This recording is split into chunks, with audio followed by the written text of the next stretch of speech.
Hello सबको नमस्कार। आज हम जो स्टार्ट कर रहे हैं वो हमारा टॉपिक जो पीछे हम पढ़ रहे थे उसी को आगे स्टार्ट करेंगे।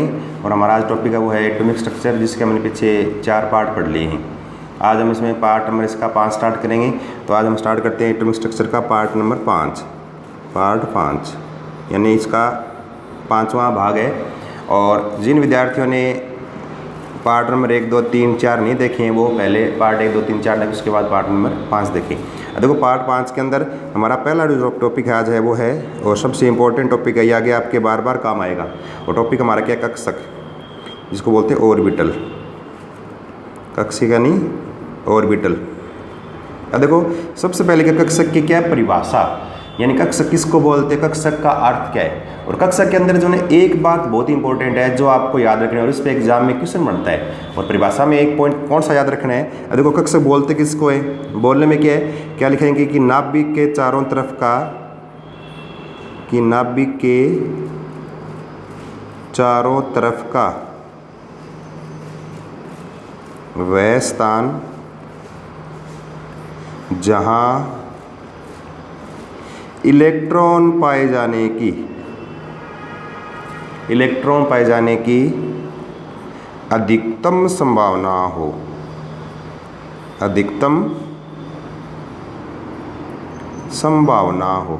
अब देखो याद क्या रखना है पॉइंट, यहाँ पर ये वाला पॉइंट कौन सा है, अधिकतम, यानी नाभिक के चारों तरफ का वह स्थान जहाँ इलेक्ट्रॉन पाए जाने की संभावना क्या हो, अधिक से अधिक हो, ज़्यादा से ज़्यादा इलेक्ट्रॉन पाए जाए, उसको क्या बोलते हैं, परमाणु को क्या बोलते हैं, उसको कक्षक कहते हैं। और नाभिक के चारों तरफ का स्थान है जहाँ इलेक्ट्रॉन अधिक से अधिक पाए जाए।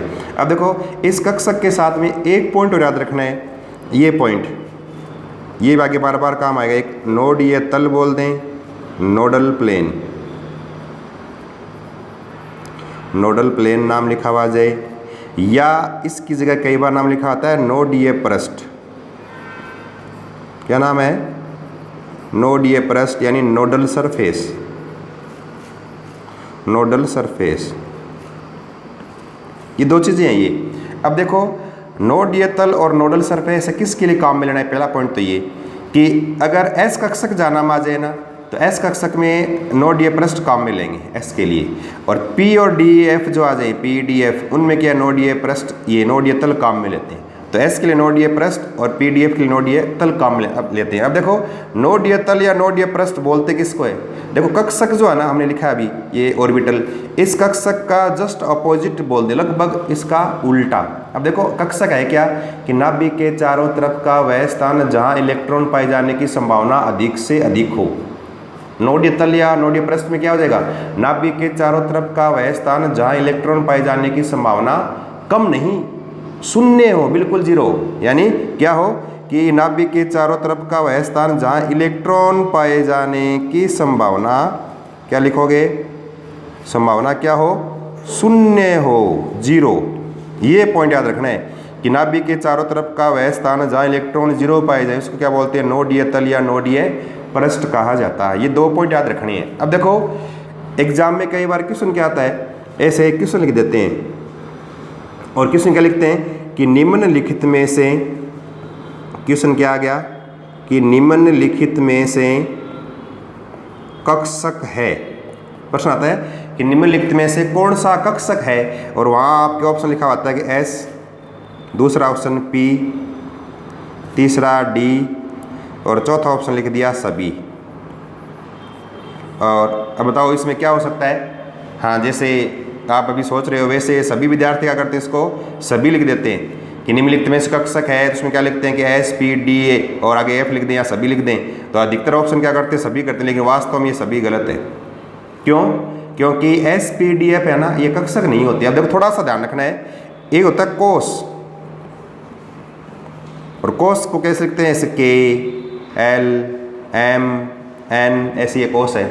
और कोष के अंदर क्या होते हैं, उपकोष, क्योंकि परमाणु में 4 स्तर होते हैं। कोष में होंगे उपकोष, उपकोष में होंगे फिर कक्षक, कक्षक में फिर होंगे इलेक्ट्रॉन। तो 4 स्तर है, कोष, उपकोष, कक्षक और इलेक्ट्रॉन। तो कोष में उपकोष, अब उपकोष जैसे एस में कौन से होते हैं, ये के में एस उपकोष, एस वाला, एल में 2 है, एस और पी है, एम में 3 है, एस पी और डी है, एन में 4 है, एस पी डी एफ। अब आप समझ गए होंगे कि एस पी डी एफ ये सारे क्या है, ये सारे उपकोष है, न कि कक्षक। लेकिन जब कक्षक का नाम आए ना, उपकोष में क्या कक्षक होंगे। अब कक्षक कौन से, अब एस जो है ना, इस एस से उपकोष को एस कक्षक भी बोलते हैं। तो एस कक्षक भी एस से लिखते हैं, उपकोष को भी एस से लिखते हैं। लेकिन जहाँ पी का नाम आ जाए ना, आगे हम अलग से पढ़ेंगे, पी में पी एक्स, पी वाई, ऐसे पी जेड ऐसे लिखा हुआ आएगा यूँ। डी के लिए क्या आएगा, d x y, d y z, d z x, d x square y square, d z square. S f के लिए साथ आ जाएंगे। तो ये जो है ना, p x P Y P z d x Y Y z, ये क्या होते हैं, कक्षक होते हैं। और इनके अंदर फिर इलेक्ट्रॉन भरेंगे। एक कक्षक में अधिकतम 2 इलेक्ट्रॉन भरे जाते हैं। यही तो 4 स्तर है। इसका मतलब यहाँ ये सारे उपकोष है, लेकिन सभी ऑप्शन आ गया। उस अवस्था में एस जो है ना, ये एस उपकोष भी और एस क्या कक्षक भी। तो हमारा सही उत्तर क्या होगा, इसके अंदर क्या होगा, एस वाला आ जाएगा। तो हमारा सही उत्तर इसमें एस है।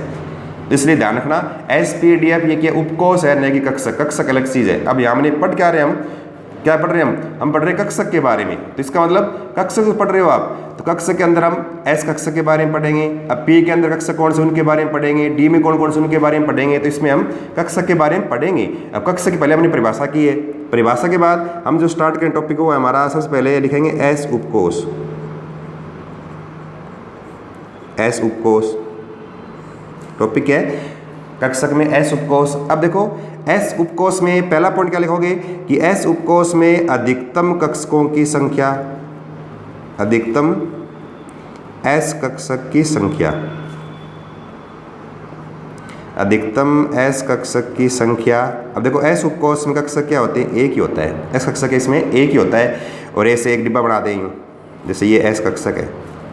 और अधिकतम अगर इलेक्ट्रॉन निकालने हो कि एस उपकोष में अधिकतम इलेक्ट्रॉन कितने होते हैं, तो 2। एस उपकोष में अधिकतम इलेक्ट्रॉन कितने होते हैं, तब भी कितने हैं, 2। इसका मतलब एक डिब्बे में हमेशा, यानी एक कक्षक में इलेक्ट्रॉन विपरीत स्पिन वाले, यानी उल्टे स्पिन वाले हमेशा 2 भरे जाते हैं। ऐसे उल्टे स्पिन वाले 2 इलेक्ट्रॉन भरेंगे। और एस का अर्थ क्या है, शार्प। एस मीन्स क्या होता है, शार्प होता है, शार्प। S means sharp. तो पहला पॉइंट तो एस उपकोष में अधिकतम एस कक्षकों की संख्या 1, या फिर सेकंड पॉइंट आ जाए कि एस उपकोष में अधिकतम इलेक्ट्रॉन की संख्या 2 आ जाए, या आ जाए एस कक्षक में अधिकतम इलेक्ट्रॉन बताओ, तब भी कितने आएंगे, 2 आएंगे। फिर तीसरा पॉइंट क्या लिखोगे आप कि एस कक्षक की आकृति। तीसरा पॉइंट क्या है कि एस कक्षक की आकृति। अब देखो एस कक्षक आकृति कैसी होती है, क्या लिखोगे, गोलाकार। ये पॉइंट याद रखना है। एस कक्षक जो होते हैं ना, इस प्रकार से गोलाकार आकृति के होते हैं, ये गोलाकार। तो एस कक्षक की आकृति होती है, कैसी होती है, ये एस कक्षक की आकृति गोलाकार होती है। ये पॉइंट याद रखना है। फिर याद रखना है, अब देखो गोलाकार आकृति है, तो अगर हम थोड़ा सा इसका डायग्राम बना के देखें ना, ऐसे इस तरह से आप इसका डायग्राम बना सकते हो। जैसे कह दे कि बीच में इस प्रकार से ये नाभिक है, और इस नाभिक के चारों ओर जैसे ये गोले बनाते हैं इस तरह से। इस गोले का अर्थ क्या है कि यहाँ के अधिकतम इलेक्ट्रॉन पाए जाते हैं यहाँ तक। उसके बाद इसमें एक ऐसा स्थान आ जाएगा बिल्कुल खाली बीच में, जहाँ इलेक्ट्रॉन बिल्कुल क्या आ जाएंगे, 0 आ जाएंगे। ऐसे यहाँ बीच वाले भाग में इलेक्ट्रॉन बिल्कुल इलेक्ट्रॉन नहीं है, यहाँ बिल्कुल क्या आ गया, ब्लैंक आ गया। ये बिल्कुल इसमें इलेक्ट्रॉन 0 है, ये इस तरह से इसमें इलेक्ट्रॉन नहीं है, 0 है। उसके बाद फिर दोबारा अधिकतम इलेक्ट्रॉन पाए जाते हैं इस तरह से ही। फिर दोबारा अधिकतम इलेक्ट्रॉन हो गए, यानी अधिकतम इलेक्ट्रॉन घन तो यहाँ और बढ़ गया। फिर दोबारा क्या आ जाएगा, ऐसा स्थान खाली आ जाएगा इस तरह से ही। स्थान खाली आ गया जहाँ इलेक्ट्रॉन बिल्कुल क्या हो गए, ऐसे 0 हो गए इस तरह से। बिल्कुल क्या है, यहाँ इलेक्ट्रॉन 0 है, ये खाली आ गया इस तरह से। तो अगर डायग्राम में देखें ना, हम इस डायग्राम में देखें तो ये पहला जो है ना गोला, ये तो कहते हैं कि 1s का है, ऐसे ही। फिर दूसरा गोला है नीले वाला, ये लाल वाला ना, ये है 2s का। फिर आगे ऐसे 3s 4s करते जाएंगे। और बीच में ये नीले वाला पार्ट जो है ना, ये वाला पार्ट जहाँ इलेक्ट्रॉन बिल्कुल 0 है, ये क्या है, नोडीय तल या नोडीय पृष्ठ। अब देखो एस कक्षक में नोडीय पृष्ठ बोलते हैं। ये गोले में हमेशा चारों तरफ क्या सरफेस होती है जिस पे इलेक्ट्रॉन 0 है। तो यहाँ पर एस में सरफेस काम मिलेंगे, यानी नोडल सरफेस यानी नोडीय पृष्ठ काम मिलेंगे। तो ये नोडीय पृष्ठ है, ये भी नोडीय पृष्ठ है, और ये भी क्या है, ये भी नोडीय पृष्ठ है। ये दोनों नोडीय पृष्ठ है। ये क्या है, नोडीय पृष्ठ। अब आपको कहते हैं कि ये कहते हैं कि 1s के लिए नोडीय पृष्ठ बताओ। अब देखो यहाँ ये बहुत ही इंपॉर्टेंट टॉपिक है। एस कक्षक के अंदर। और एस कक्षक में अगर एग्जाम में क्वेश्चन पूछते हैं उस अवस्था में यहीं से क्वेश्चन उठाते हैं। तो पूछ लेंगे कि एस कक्षक 1s के लिए नोड ये पृष्ठ बताओ। देखो 1s का डायग्राम हम देखें ना तो कहाँ तक है, 1s का डायग्राम तो यहीं तक है, बस ये इतना देखो अंडरलाइन कर रहा हूँ, यहाँ तक ही है। नोड ये पृष्ठ तो कहाँ है, नोड ये पृष्ठ तो इसके बाद आया, ये वाला भाग बाद में आया ये। तो इसका मतलब 1s से पहले और नाभिक के बीच में ऐसा कोई स्थान नहीं, खाली जहाँ इलेक्ट्रॉन 0। तो 1s में कितने हैं, 0। फिर कहते हैं कि 2s का बताओ नोड ये पृष्ठ, 2s का बताना हो तो 2s का डायग्राम देखो यहाँ तक है, 2s का यहाँ तक है। अब यहाँ देखो नाभिक और इसके बीच में क्या है, देखो ये स्थान एक खाली आ गया, ये वाला भाग, तो एक नोड ये पृष्ठ आ गया। तो 2s के लिए कितना हो गया, 1 हो गया। इसका मतलब अगर हमें नोड ये पृष्ठ निकालना और एग्जाम में इसमें 2 टाइप से क्वेश्चन आते हैं, या तो कक्षक लिख देंगे कि 1s में नोड ये पृष्ठ बताओ, 5s में बताओ, 4s में बताओ, तब आपको कैसे निकालना है। या फिर क्या आता है कि एस कक्षक के लिए नोड ये पृष्ठ की संख्या, तब आता है फॉर्मूला। अब फॉर्मूले में क्या लिखेंगे, ऐसे ही देखो फॉर्मूला कैसे लिखोगे कि 1s है, उसमें आगे वाला मान 1 है, तो 1 से 1 कम हो गया 0। ये 2 आगे वाला मान 2 से 1 कम हो गया, तो क्या बच गया, इसका एक उत्तर बच गया, 1 नोड ये पृष्ठ। इसका मतलब आगे वाले मान में से एक मान कम करना। और आगे वाला मान क्या, तो मुख्य प्रिंसिपल क्वांटम नंबर, मुख्य क्वांटम संख्या, जिसको n से दर्शाते हैं। तो यानी इस n से एक मान कम है, इसलिए एस कक्षक के लिए नोड ये पृष्ठ निकाले ना, तो उसका फॉर्मूला याद रखना आपको कि एस कक्षक के लिए नोड ये पृष्ठ की संख्या निकालनी हो तो कितनी आएगी, इसकी n-1 लिखते हैं। ये फॉर्मूला याद रखना है। एक किस्म तो ये है, एस कक्षक के लिए नोड ये पृष्ठ की संख्या n-1 होती है, एक पॉइंट तो ये। दूसरा, अगर आप कक्षक लिखा हुआ आ जाए, फिर आपसे पूछ ले कि नोड ये पृष्ठ बताओ, उस अवस्था में देखें तो देखो इस तरह से हम निकाल सकते हैं, जैसे कक्षक।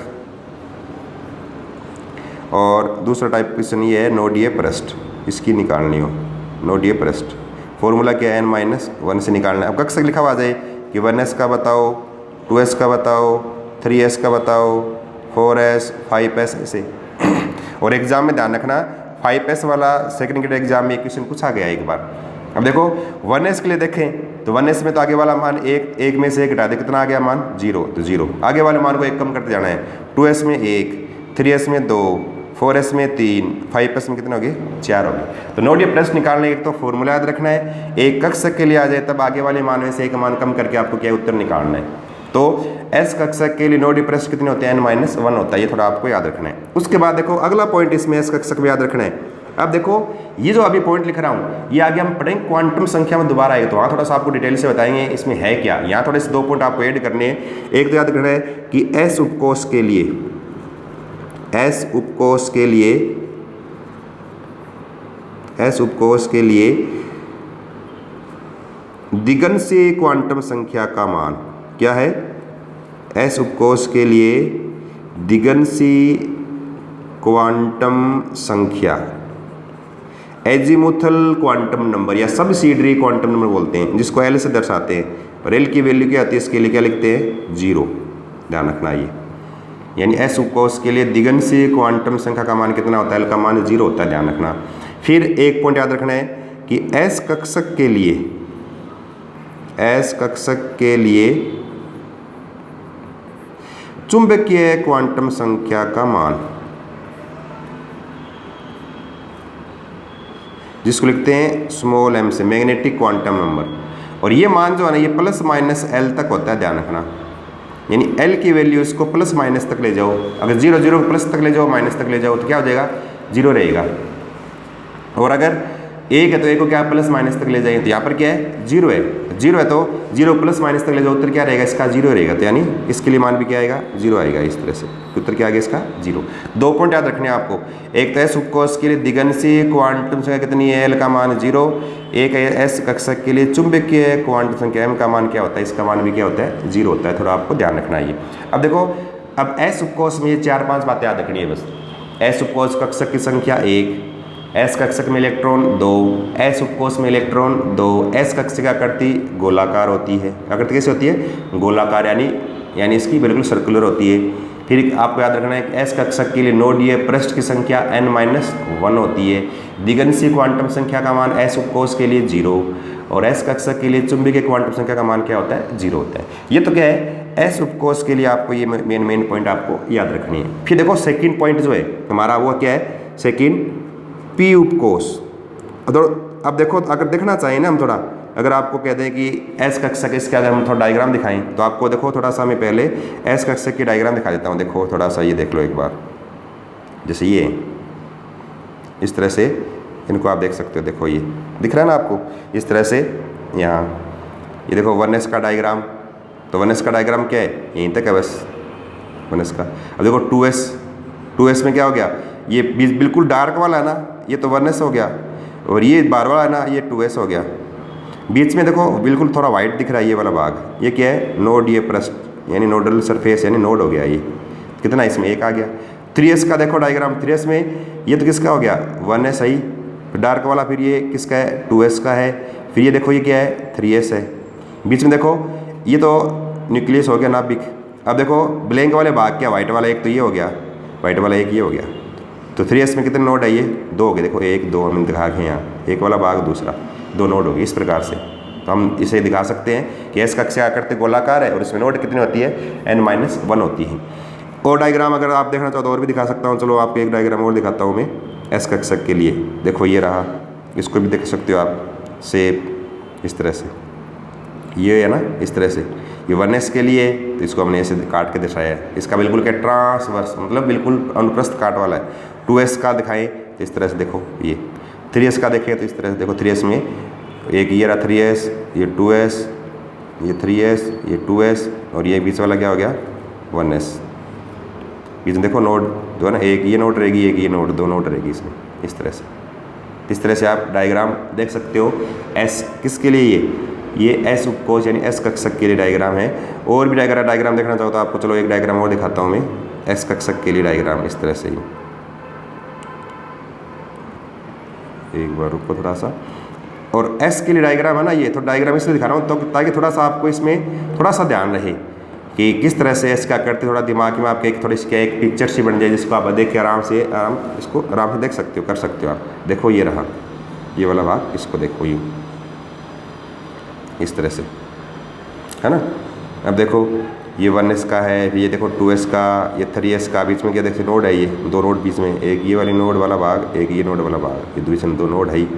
तो थोड़ा सा काट के दिखाया ये 1s में। 2s में देखो बीच में ये 1s का है, फिर ये 2s का। 3s का देखो ये 1s का है, ये 2s का है, ये किसका है, ये 3s का है। इस तरह से दिखा रखा है। अब देखो अगर नाभिक से जो दूरी बढ़े ना, डिस्टेंस फ्रॉम न्यूक्लियस, नाभिक से जो जैसे नाभिक है इससे धीरे धीरे दूरी बढ़ती जाए इस तरह से, और इलेक्ट्रॉन प्रोबेबिलिटी यानी इलेक्ट्रॉन पाए जाने की संभावना, उसके बीच ग्राफ खींचे तो कहते हैं कि नाभिक से जो दूरी चलेगी ना, धीरे धीरे इलेक्ट्रॉन क्या पाए जाने की संभावना क्या कम होती चली जाती है। अब यूँ कहते हैं कि जैसे नाभिक से दूर चलोगे इलेक्ट्रॉन तो एक बार बढ़ता है, उसके बाद बढ़ने वाला वापस धीरे धीरे कम हो जाएगा, फिर लास्ट में क्या 0 हो जाएगा, जहाँ नोड ये तल या नोड ये पृष्ठ आ जाएगा। उसके बाद वापस दोबारा बढ़ेगा, फिर वापस कम हो जाएगा, नोड ये तल या नोड ये पृष्ठ आ जाएगा। इस तरह से अगर डायग्राम देखें ना, देखो ये 1s का डायग्राम है ये, तो 1s में देखो अधिकतम पहुँचा, उसके बाद क्या वापस 0 पे आ गया नोड ये, है ना। तो इसमें 1s में इस तरह से कोई नोड ये तल है नहीं।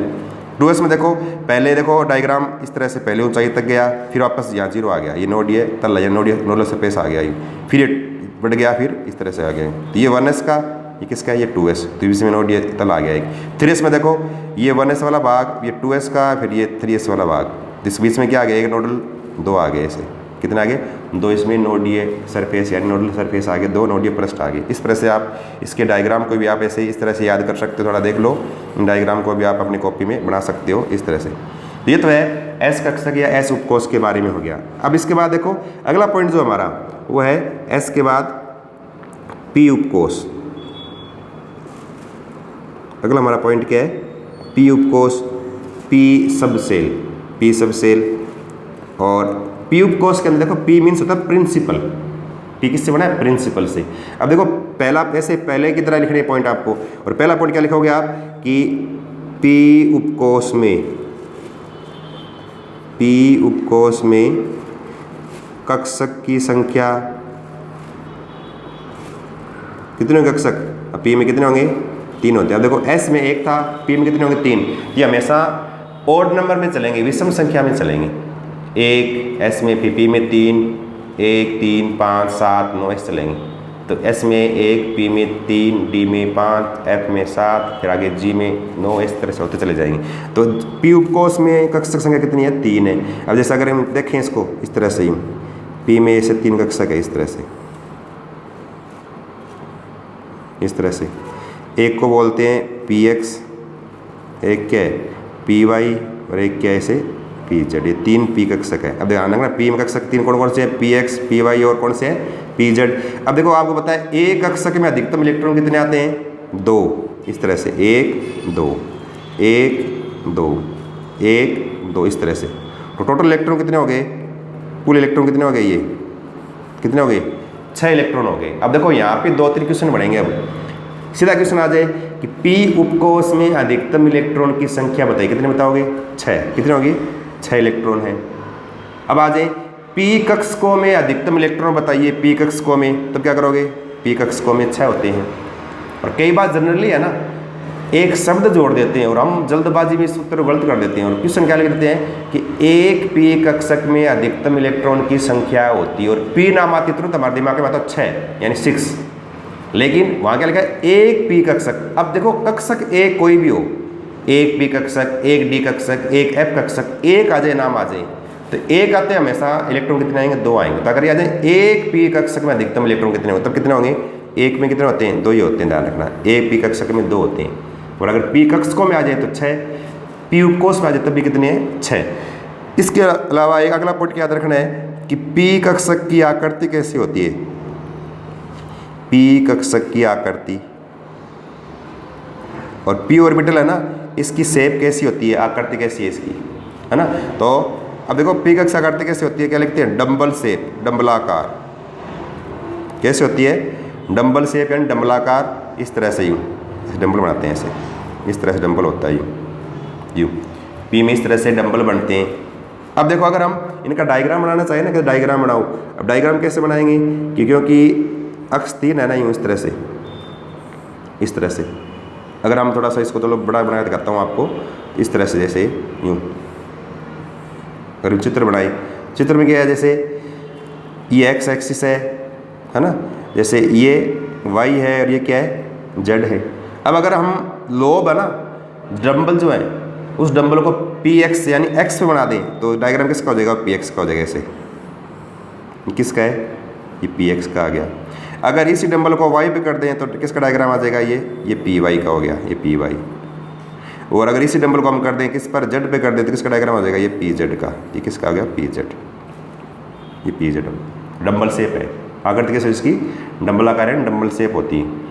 अब देखो अगर हम देखें कि पी कक्षक की अगर हम कह देंगे आप हमें थोड़ा सा डायग्राम भी बना के दिखाओ तो इस तरह से डायग्राम में आप देख सकते हो। देखो ये थोड़ा सा हम देख सकते हैं इस तरह से, है ना। ये तो किसके लिए है, ये तो किसका है, एस कक्षक वाले का है। ये किसका है, पी का कैसे है, डंबल शेप, देखो डंबल। और डी में इसे लिखेंगे आगे, डी डंबलाकार अलग से करेंगे, डी का डी डंबलाकार है इस तरह से पी में बात कर सकते हो आप। इसी प्रकार से अगर हम और देखना चाहेंगे डी का करते जैसे तीनों है, ये डी 3 डी कक्षक है, इनको हमने अलग अलग कर दिया है। हमने क्या कर दिया, एक साथ तीनों एक साथ बना दिया, यहाँ पे क्या तीनों को अलग अलग थोड़ा अलग अलग कर दिया। देखो ये इसको भी आप देख सकते हो इस तरह से। ये देखो ये पी एक्स का है जिसको एक्स पे बना दिया, ये वाई का है तो पी वाई पे बना दिया, जैसे यहाँ बना दिया। जेड को यहाँ कर दिया इसलिए कोई बात एक ही बात है, और जेड को जैसे यहाँ कर दिया तो ये पी जेड का है ऐसे। तो डंबल आकृति कैसे इसकी, ऐसे डंबल शेप है, डंबलाकार इसकी आकृति है। तो इस प्रकार से आप पी कक्षक है उसके आप डायग्राम देख सकते हो। अब देखो इसके अंदर हमें क्या करना है कि पी कक्षक के लिए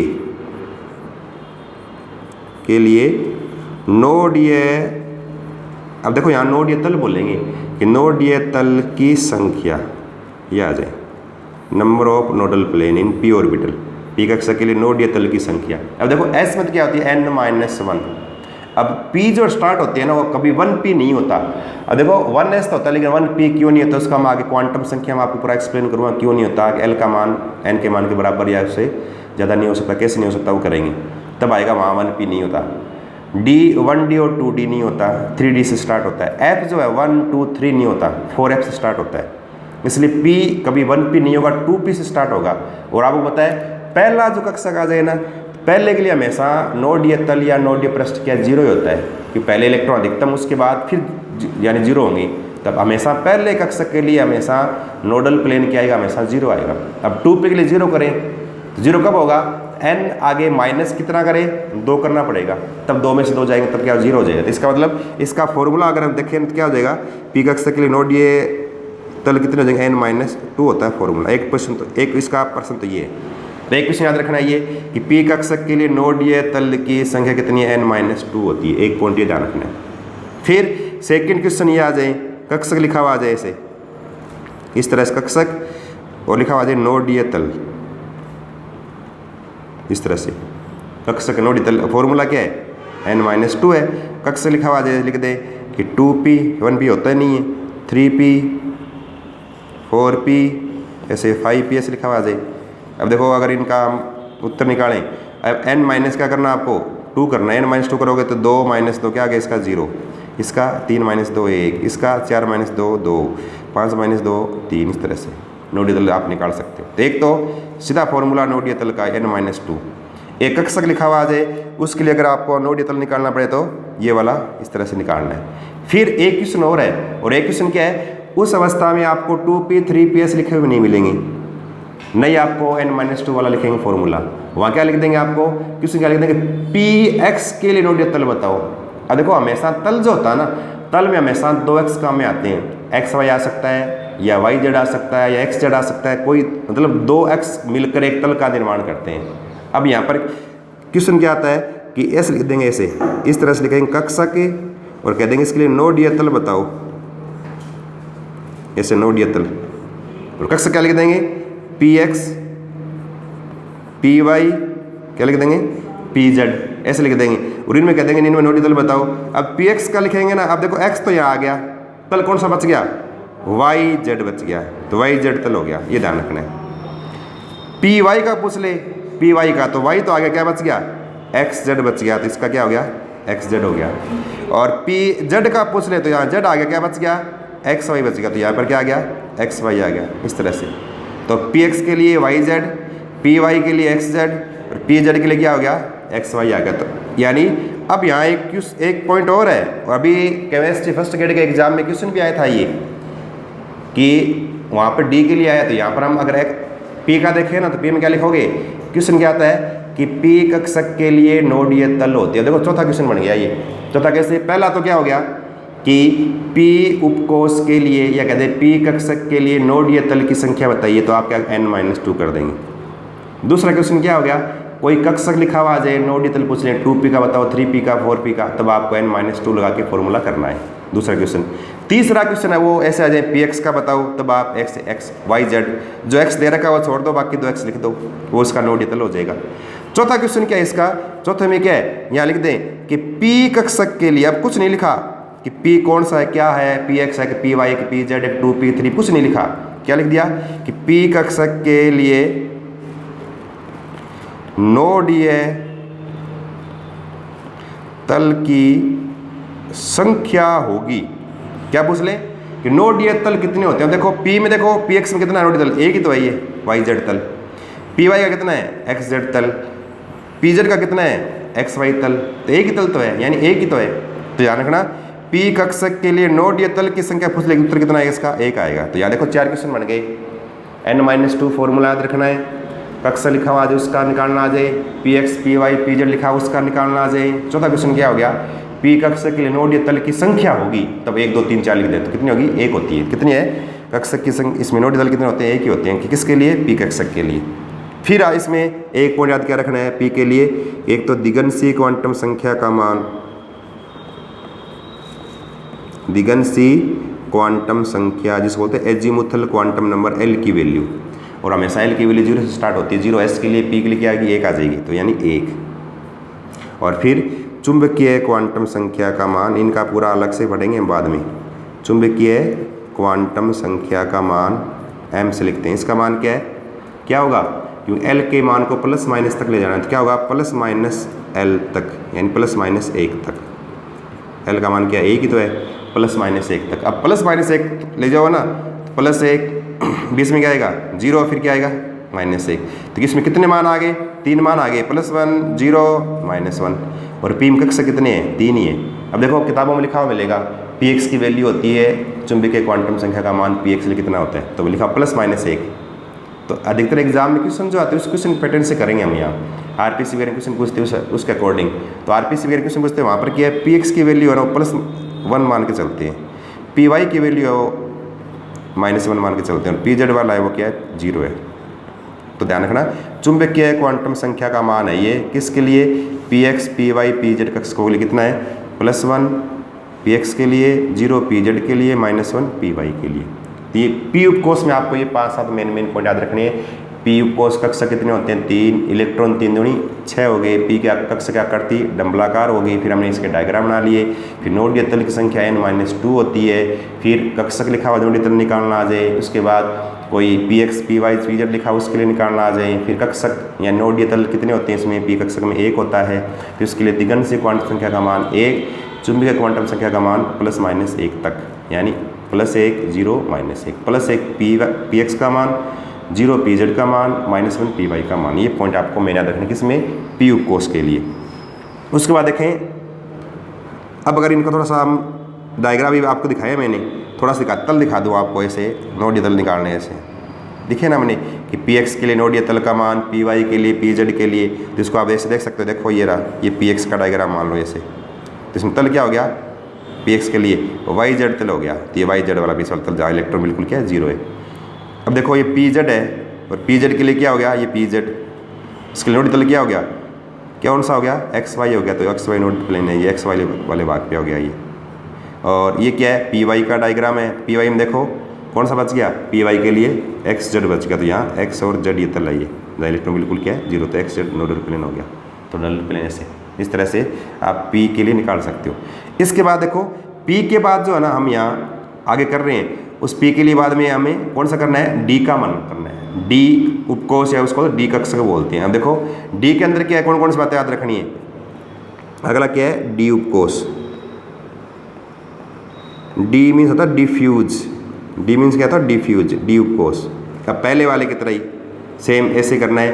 पहला पॉइंट तो डी उपकोष में अधिकतम कक्षक की संख्या, अधिकतम कक्षक की संख्या कितनी होगी अब बताओ, एस में 1, पी में 3, डी में कितनी हो जाएगी, ये मान कितना हो जाएगा 5, कितना हो गया 5 कक्षक होते हैं। 5 किस तरह से अगर डायग्राम बनाना चाहें 5 का तो ऐसे बना सकते हो आप, इस तरह से 5 का डायग्राम बनाना चाहें तो इस तरह से बना सकते हो यूँ। एक मिनट रुको थोड़ा सा इसको मैं सीधा बना देता हूँ, थोड़ा सा अच्छा लगे आपको देखने में। सीधा बन नहीं रहा, ये इलेक्ट्रॉनिक्स चीज़ें बहुत ही हर किसी के बस की बात नहीं। अब देखो इस तरह से ही ना 5 बना दें इस तरह से,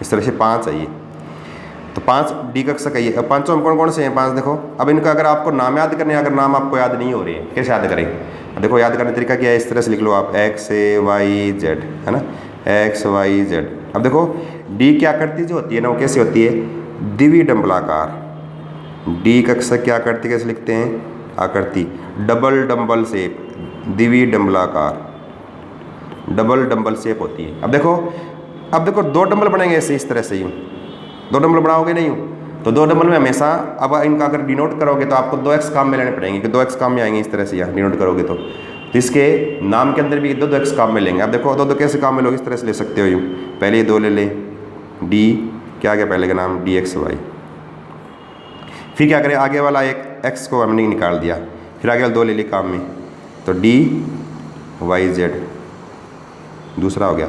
तीसरा में फिर वापस y को निकाल दिया, आगे 2 ले लिए, डी क्या हो गया जेड एक्स हो गया तीसरा, फिर जेड को निकाल दिया, फिर आगे 2 ले लिए। अब तो वापस क्या आ गया एक्स वाई, हमने एक्स वाई पहले ले लिया है, अब क्या करें 3 बचे एक्स वाई जेड, तीनों का स्क्वायर करते हैं ऐसे, 2 ले ले तो क्या हो गया d x square Y square, last क्या बच गया एक डी जेड स्क्वायर। ये क्या 5 डी कक्षक है। तो 5 के नाम याद रखने हैं, कौन कौन से हैं d x y, d y z, d z x, d x square Y square और डी जेड स्क्वायर। और एक में इलेक्ट्रॉन कितने होते हैं, एक डी कक्षक में इलेक्ट्रॉन 2, ऐसे 2 बनाएंगे, 2 2 4 2 6 2 8 और 2 10। तो डी उपकोष में कुल इलेक्ट्रॉन की संख्या कितनी हो जाएगी 10, डी कक्षकों में इलेक्ट्रॉन की संख्या कितनी हो जाएगी 10। लेकिन वापस वही बात, एक डी कक्षक में इलेक्ट्रॉन की संख्या कितनी हो जाएगी 2। ध्यान रखना ये एक डी कक्षक या एक कोई कक्षक आ जाए इसमें 2 ही होते हैं हमेशा, तो डी उपकोष में 10 इलेक्ट्रॉन, डी कक्षकों में 10 इलेक्ट्रॉन, और इनके यहाँ नाम याद रखने हैं, और आकृति कैसी इसकी द्विडंबलाकार होती है। अब देखो अगर इसका हम डायग्राम बनाना चाहें तो डायग्राम आप इस तरह से, थोड़ा आपको दिखा देता हूँ, डायग्राम में बनाएंगे तो टाइम लग जाएगा। ऐसे देखो, ये देखो इस तरह से डबल डंबल शेप है ये डायग्राम में, है ना, डबल डंबल शेप है। जैसे ये है एक्स वाई का डायग्राम है, किसका, ये एक्स वाई का। ये किसका है, एक्स जेड का डायग्राम है। ये किसका है, वाई जेड का डायग्राम है, इस तरह से। ये किसका है, जेड स्क्वायर का, ये एक्स स्क्वायर वाई स्क्वायर का डायग्राम। तो आप ऐसे इस तरह से 3D डायग्राम ऐसे देख लो, ऐसे थोड़ा इसको नज़र मार लो, फिर मैं अलग से मेरे खुद बनाता हूँ, अलग से डायग्राम बना के बताता हूँ आपको। देख लिया ना ये। अब देखो अपन बनाते हैं, खुद डायग्राम बनाए, थोड़ा सा आपको ज़्यादा समझ में आएगा। देखो याद करने का तरीका क्या है, इस तरह से यूँ करते हैं, इस तरह से मैंने थोड़े से मैं छोटे कर देता हूँ कि इसमें आएंगे नहीं, फिर ये थोड़ी सी आपको इसको देखने में थोड़ी परेशानी रहेगी, फिर भी थोड़ा सा आपको इसको देखना इस तरह से। 1 2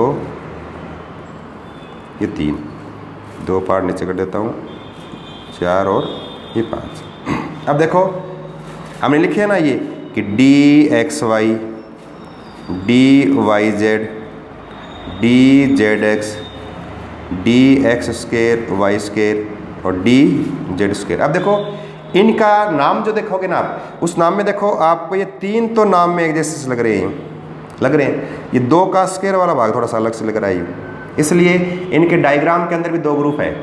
तो इन 3 का डायग्राम ये जैसा बनेगा और इन 2 का डायग्राम थोड़ा इससे अलग बनेगा। अब देखो कैसे बनाओगे, बनाने के लिए देखो इन 3 का डायग्राम बिल्कुल सेम है, कुछ चेंज नहीं करना, हमें इस तरह से बनाना है। डबल डंबल है ना, तो एक डंबल, दूसरा डंबल, इसके अंदर भी ऐसे एक डंबल, दूसरा डंबल, इसके अंदर भी एक डंबल, दूसरा डंबल, तीनों के बिल्कुल सेम डायग्राम देख लो। अब अगर मैं इसको क्या करना है कि कहते हैं डी एक्स वाई करना है, तो क्या करोगे, एक्सिस चेंज कर देंगे बस, या एक्स और या कर देंगे वाई। किसका हो गया है, डी एक्स वाई का हो गया। अगर आप कह दो इसको हमें डी वाई जेड करना है, क्या कर देंगे, एक्सिस चेंज कर देंगे, यहाँ लिख दो वाई, यहाँ लिख दो जेड, डी वाई जेड हो गया। अगर कह दें इसको हमें डी जेड एक्स करना है, क्या कर दोगे, यहाँ पर एक्स कर दो या कर दे जेड कर दो, तो डी जेड एक्स का हो गया। तीनों का बिल्कुल डायग्राम बिल्कुल क्या है, सेम है, कुछ चेंज नहीं करना है। अब देखो ये 2 जो बच गए ना, इन 2 का बनाए, यहाँ लिख दिया हमने एक्स, यहाँ लिख दिया हमने वाई। क्या करें, एक्स पे ले जाएं डंबल को, और डंबल को ले जाएं वाई पे ले जाएं ऐसे। ये किसका हो गया, d x square Y square का डायग्राम। और यहाँ लिख दो एक्स या वाई जो लिखना चाहो, यहाँ लिख दिया हमने जेड, जैसे लिखते ही इस डंबल को करते हैं जेड पे। अब देखो द्विडंबलाकार है, जेड ऐसा है ऑर्बिटल है जिसमें एक डंबल है ना चारों तरफ चक्री के रूप में घूमता है, ऐसे चक्री की तरह ऐसे घूम रहा है। देखो पीछे डायग्राम में दिखा रहा है ना, ये देखो ये चक्री के रूप में घूम रहा है ऐसे डी जेड स्क्वायर में। तो डी जेड स्क्वायर में एक क्या लोब जो है एक चक्री की तरह से घूमती है डी जेड स्क्वायर में, तो किसका हो गया, डी जेड स्क्वायर का हो गया। तो ऐसे 5 डायग्राम है। अब देखो इनमें एक तो ग्रुप हमारे पास ये आ गया, ये 3 वाला, एक ग्रुप हमारे पास क्या आ गया, ये 2 वाला आ गया, ये 2 वाला आ गया। तो ध्यान रखना, अब ये जो 3 कक्षक है ना, ये d x Y, Y Z, Z x, इनमें देखो लोब जो है ना वो एक्स के बीच में आ गया, एक्स तो यहाँ रह गए, इस एक्स के बीच में आ गई लोब, ये बीच में आ गई ना, इसलिए 3 ऑर्बिटल जो इनको बोलते हैं नॉन एक्सियल। क्या बोलते हैं इनको, नॉन एक्सियल, निरक्षीय डी कक्षक है। और ये 2 के ऊपर देखो लोब बिल्कुल क्या है, अक्ष के ऊपर आ रही है ऐसे, इनको बोलते हैं एक्सियल, एक्सियल, एक्सियल ऑर्बिटल, यानी इसको बोलते हैं अक्षीय डी कक्षक। तो ये 2 अक्षीय, याद रखना पेपर में पूछ लेते हैं कई बार, ये अक्षीय डी कक्षक कौन से हैं, d x square Y square और एक डी जेड स्क्वायर, ये 2 अक्षीय। निरक्षीय कौन कौन से हैं, निरक्षीय आज नॉन एक्सियल, निरक्षीय कौन से 3 हैं, d x Y, Y z और डी जेड एक्स के निरक्षीय डी कक्षक कहते हैं। और अब आपने पढ़ा होगा अभी बीएससी वगैरह में, ये 3 इनको बोलते हैं T2G ऑर्बिटल, इन 3 को, और इन 2 को क्या बोलते हैं, EG ऑर्बिटल बोलते हैं। जब जहाँ डी कक्षकों में भी पार्ट में स्प्लिटिंग होती है तो इसको 2 भागों में बांट देते हैं, T2G और EG। तो 3 है ये T2G वाले हैं, X Y, Y Z, Z X, और X square Y square, D Z square. ये जो 2 है ये क्या है, EG वाले कक्षक कहलाते हैं। ये डी के क्या है, 5 ऑर्बिटल से आपको याद रखनी है। फिर हम देखना है इसमें नोडीय प्लेन, नोडल प्लेन देखना है, नोडीय तल। अब देखो नोडीय तल में वापस वही फॉर्मूला फॉर्मूला क्या हो जाएगा, देखो एस में n-1, पी में n-2, डी में n- क्या हो जाएगा 3, तो n-3 हो गया फॉर्मूला। एक पॉइंट, ये पॉइंट शुड बी नोटेड, एक पॉइंट ये याद करना आपको थोड़ा सा, n-3 किसके लिए, ये डी कक्षक के लिए। फिर दूसरा क्या याद करना आपको, कक्षक लिखा हुआ आ जाए ऐसे, कक्षक और नोड या तल ऐसे लिखा हुआ आ जाए, इसका बताओ। जैसे अब डी कहाँ से स्टार्ट होगा, 3D से, 1D 2D नहीं होता, 3D 4D 5D ऐसे 6D। 3D में फॉर्मूला क्या है n-3, तो 3 में से 3 गए तो 0, यहाँ 4D के लिए 1, 5D के लिए 2, 6D के लिए ऐसे 3, इस तरह से नोड या तल हम निकाल सकते हैं। तो एक तो फॉर्मूला याद रखना है डी कक्षक के लिए, दूसरा कक्षक लिखा हुआ आ जाए उनके लिए नोड या तल निकालना आपको आना चाहिए, कोई भी लिखा हुआ आ जाए आराम से निकाल सकते हो फॉर्मूला अगर आपको याद है तो। फिर याद रखना है अगर आपको वैसे कक्षक लिखे हुआ आ जाए px py pz की तरह, नोड या तल पूछ ले डी के लिए, नोड या तल। अब देखो ऐसे लिखा हो जाए dxy dyz dzx dx² y² और dz², ये 5 है, 5 में पूछ लें। अब देखो याद ये रखो आप, इन 3 का बहुत ईजी है याद करना। याद करना क्या ईजी है कि dxy तो आपके आ गया, अब प्लेन 2 बच गए, कौन सा बच गया, yz बच गया और zx बच गया, तो इसको 2 को लिख दो इसका आगे, एक तो yz प्लेन और एक zx प्लेन, ये 2 नोड या तल हो गए किसमें, dxy के लिए।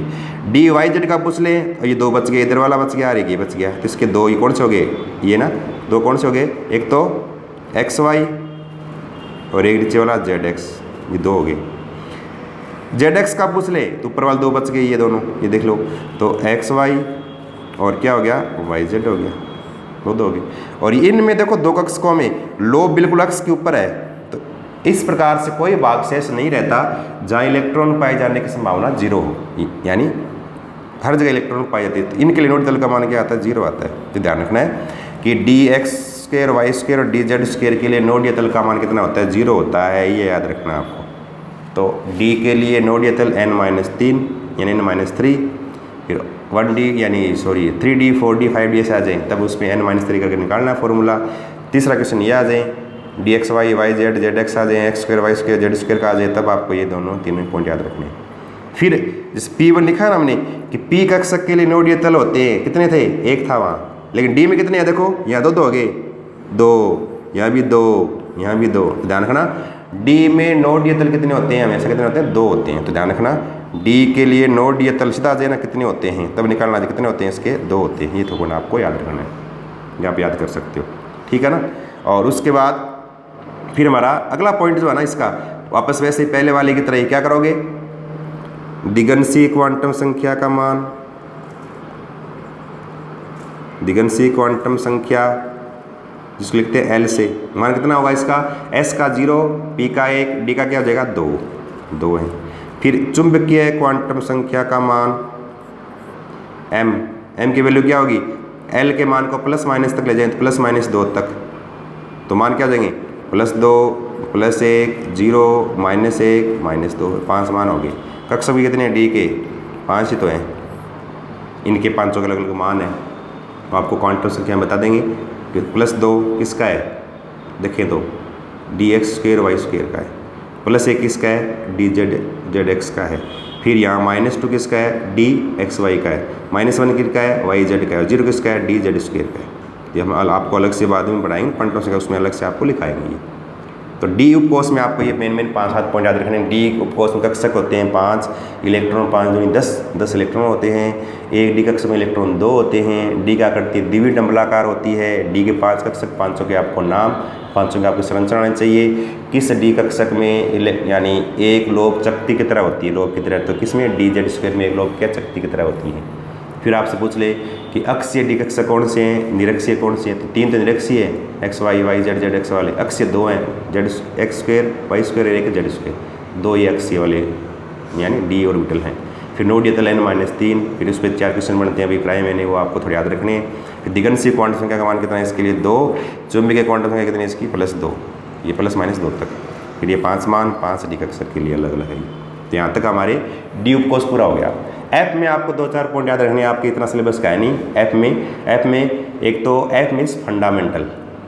एफ में एफ कोर्स में कक्षक कितने होते हैं, 7। 1 3 5 उसके बाद क्या है 7 7 इलेक्ट्रॉन कितने 7 दूनी 14 कितने इलेक्ट्रॉन इसमें 14 इलेक्ट्रॉन पाए जाते हैं। बस ये 2-3 पॉइंट आपको याद रखने हैं। तो यहाँ हमारा जो है वो कक्षक वाला पॉइंट पूरा हो गया, ऑर्बिटल सब आपकी पूरी होगी। इसके बाद अगली वीडियो में हम करेंगे क्वांटम संख्याएँ। तो तब तक के लिए धन्यवाद। जय हिंद, जय भारत।